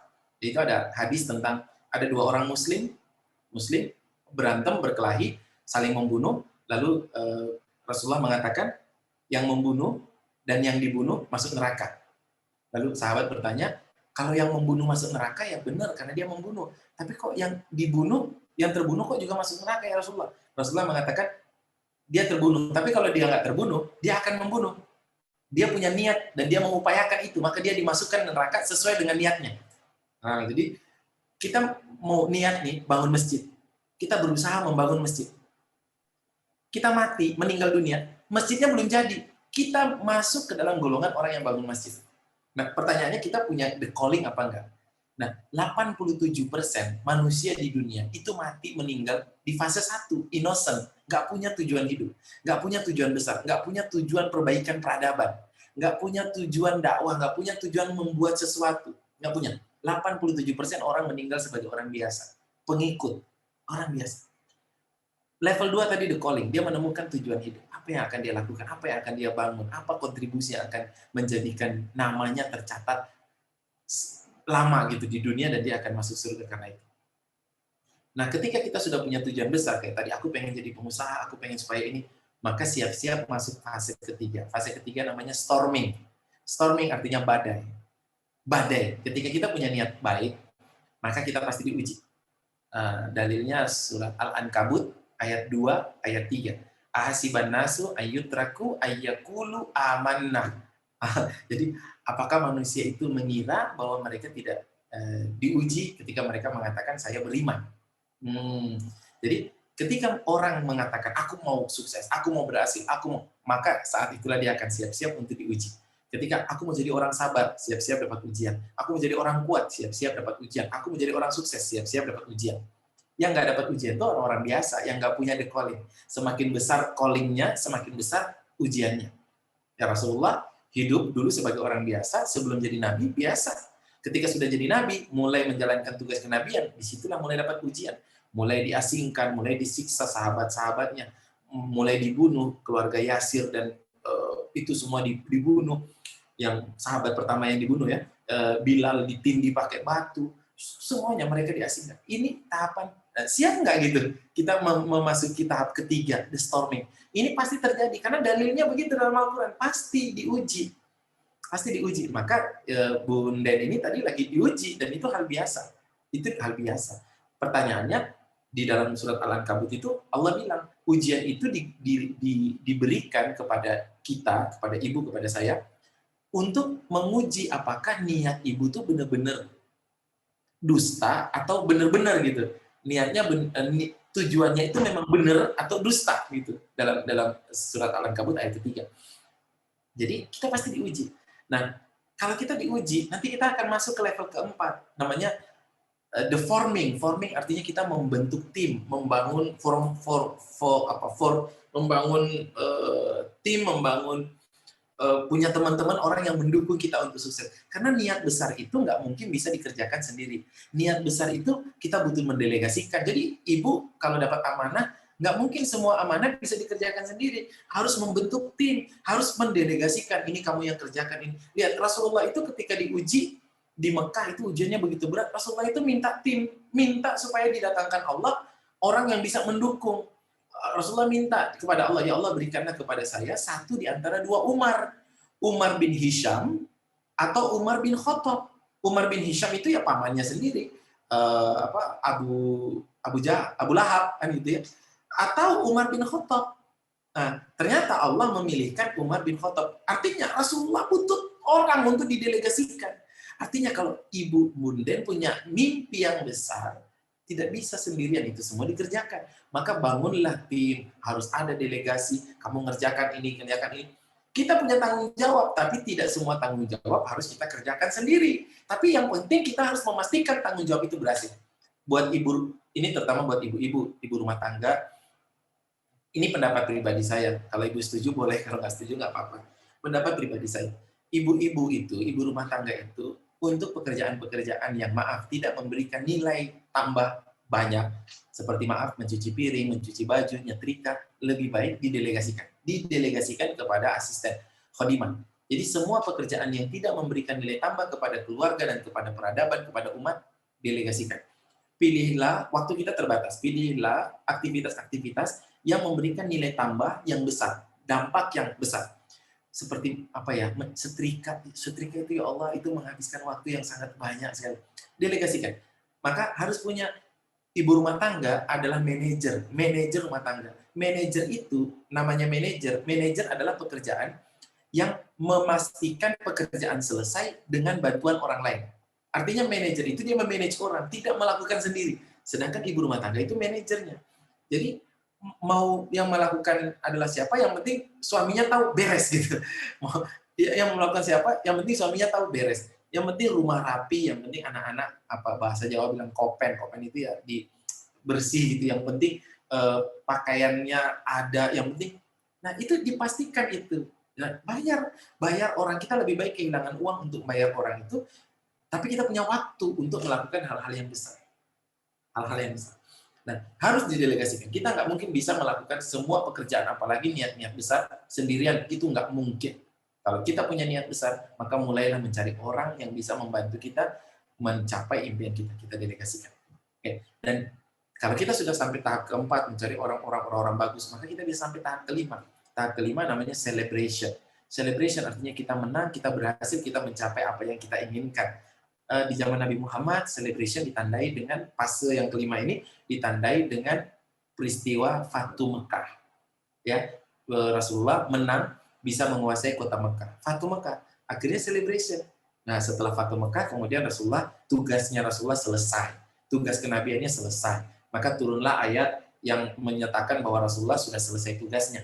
Idza jaa nasrullahi wal fath wa ra'aitan nasa yadkhuluna fi dinillahi afwaja fasabbih bihamdi rabbika wastaghfir innahu kana tawwaba. Ayat itu turun setelah Fatu Mekah. Lalu kemudian ayat itu menunjukkan bahwa Rasulullah sudah selesai tugasnya, harus banyak bertasbih, harus banyak minta maaf. Nah, itu celebration. Nah, jadi jawaban saya mudah-mudahan ini agak panjang, tapi jawaban saya mudah-mudahan bisa dipahami. Poinnya adalah ketika kita punya visi besar, tujuan hidup besar, maka kita nggak bisa melakukan sendiri, kita harus mendelegasikan. Tapi pastikan pekerjaan itu selesai. Pastikan misi-misi itu selesai. Mungkin begitu, Bu Nden. Bu Enden, ya baik. Ya. Saya kembali ke Bu Sofi.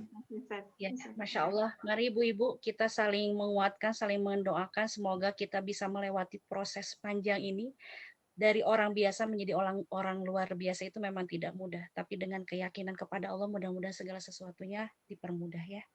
Baik, Coach, karena waktu juga, satu Siap. pertanyaan terakhir ya dari Ibu Seskia, Cimahi Selatan.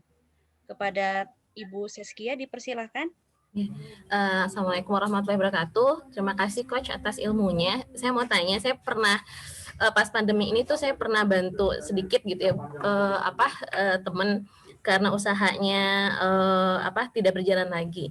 Yang saya perhatikan itu jadi saya bantu modal sedikit, ternyata ketarik untuk konsumsi sehari-hari gitu. Jadi yang saya perhatikan kalau pandemi ini baru mulai berbisnis itu susah banget karena kan kebutuhan sehari-hari kan terus berjalan ya dan nggak bisa ditunda. Nah itu gimana tipsnya untuk kasus seperti ini gitu? Iya, ilmu investasi yang pertama, jangan pernah berinvestasi pada sesuatu yang kita nggak paham. Jadi kita naruh uang harus di bidang yang kita paham. Jadi yang pertama. Yang kedua, jangan pernah berinvestasi dari uang hutang. Jadi kita hutang terus kita investasi. Jangan.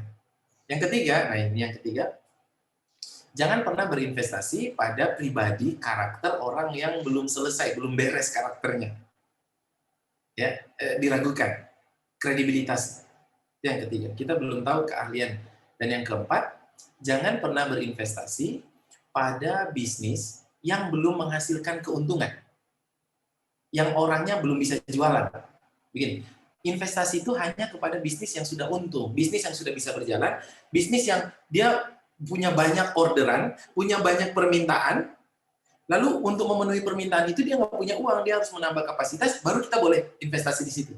Tapi kalau misalnya dia belum bisa jualan, belum bisa menghasilkan untung, terus kita investasi, nah dia kan nggak bisa jualan, terus nanti mengembalikannya uangnya dari mana? Kan dia nggak bisa jualan. Nah nanti uangnya kan dipakai untuk makan. Jadi kita kalau berinvestasi kepada orang yang nggak bisa jualan, ya nanti dia nggak bisa jualan. Kalau nggak bisa jualan kan nggak bisa mengembalikan. Ya akhirnya uangnya dipakai untuk operasional dia, untuk makan, untuk sehari-hari. Uangnya habis. Nah itu bukan salah dia sih. Kayaknya itu memang salah ibu yang belum belajar. Nah itu biaya belajar. Jadi investasi hanya boleh dilakukan bagi bisnis yang sudah berjalan, mau berkembang, sudah menghasilkan, sudah bisa jualan, mau bertumbuh, itu boleh. Jadi ibaratnya kalau, maaf, saya tidak menganjurkan ke bank, tapi kalau ke bank mau pinjam duit, bank tidak akan memberikan uang kepada bisnis yang baru mulai, nggak akan. Bank hanya akan memberikan uang kepada bisnis yang sudah jalan, menghasilkan uang, dia mau berkembang. Mau nambah kapasitas produksi, karena banyak orderan, bank akan memberikan uang. Karena bank tahu dia cara mengembalikan, dia bisa, karena dia bisa jualan. Tapi kalau orang belum bisa jualan, kita kasih uang, ya sudah, itu diikhlaskan saja, disedekahkan, mudah-mudahan Allah ganti. Maaf Coach, sebenarnya bukan investasi, tapi gimana caranya bantu orang-orang yang kayak gini gitu, Coach. Jadi, kayak gitu. Membantunya bukan dengan memberikan uang, karena mereka belum bisa menghasilkan penjualan. Membantunya adalah dengan mengajarkan jualan dalam berbisnis. Tahap pertama dalam memulai bisnis adalah belajar jualan, belajar menjual, belajar menghasilkan cash. Itu tahap pertama. Maka kalau kita pengen membantu teman-teman kita itu ngajarin cara jualan. Jadi cara jualannya gimana? Nah ini harus kita bantu. Ikut training atau ikut cara jualan. Karena ini tahap pertama. Kalau cara jualannya belum selesai, nggak boleh ke tahap berikutnya. Tahap investasi tadi itu belum boleh. Cara jualan, dia harus bisa jualan terlebih dahulu. Jadi tahap pertama dalam bisnis adalah creating cash, create money. Itu. Jadi kalau kita mau membantu orang yang baru awal, misalnya dia dapat PHK, misalnya ya, PHK dari kantor, dikeluarkan dari kantor, kan nggak bisa jualan. Nah kita cari produk yang bagus. Tadi kan saya menggambarkan tadi warna merah sama warna hijau ya. Cari produk yang ada di warna hijau, lalu belajar cara jualannya. Dan cara jualan ini kita mungkin belajarnya sampai bisa hebat itu mungkin butuh waktu sekitar 6 bulan sampai 1 tahun kalau intens, belajar terus-menerus. Jadi tahap pertama adalah create money. Nanti kalau sudah create money bisa jualan, baru yang kedua, create team. Punya karyawan. Kalau sudah punya karyawan, nanti tahap ketiga, create system. Buat sistem. Nah, itu semua bertahap. Jadi nggak boleh dibolak-balik. Misalnya create sistem dulu lah, nggak ada yang dijual, apa yang dibikin sistem gitu. Atau cari tim, nggak punya penghasilan kok cari tim, mau bayarnya pakai apa? Kurang lebih seperti itu. Apakah itu bisa menjawab? Wallahu a'lam. Mudah-mudahan bisa memberikan sedikit insight, gambaran. Gambaran, ya betul. Terima Iya. kasih Coach. Sama-sama ya. Baik, alhamdulillah pertanyaan demi pertanyaan sudah terjawab. Waktu juga mohon maaf melebihi yang ditargetkan ya. Walaupun seperti itu, mudah-mudahan banyak hal ilmu yang kita dapatkan hari ini. Baik, Coach, sebagai closing statement dari Coach sebelum acara ini ditutup, dipersilakan. Ya, saya closing statement-nya minta didoakan sama ibu-ibu semuanya. Saya mudah-mudahan selalu sehat, selalu dalam keadaan baik, dan mudah-mudahan kita semua mendapatkan banyak rezeki dari Allah Subhanahu wa taala yang berkah dan penuh manfaat insyaallah. Mohon doanya. Amin. Amin ya rabbal Mudah-mudahan alamin. kita diberikan keberkahan juga ya. Barokallahu fiik. Ustadz, salam juga buat keluarga di Siap. rumah. Ya,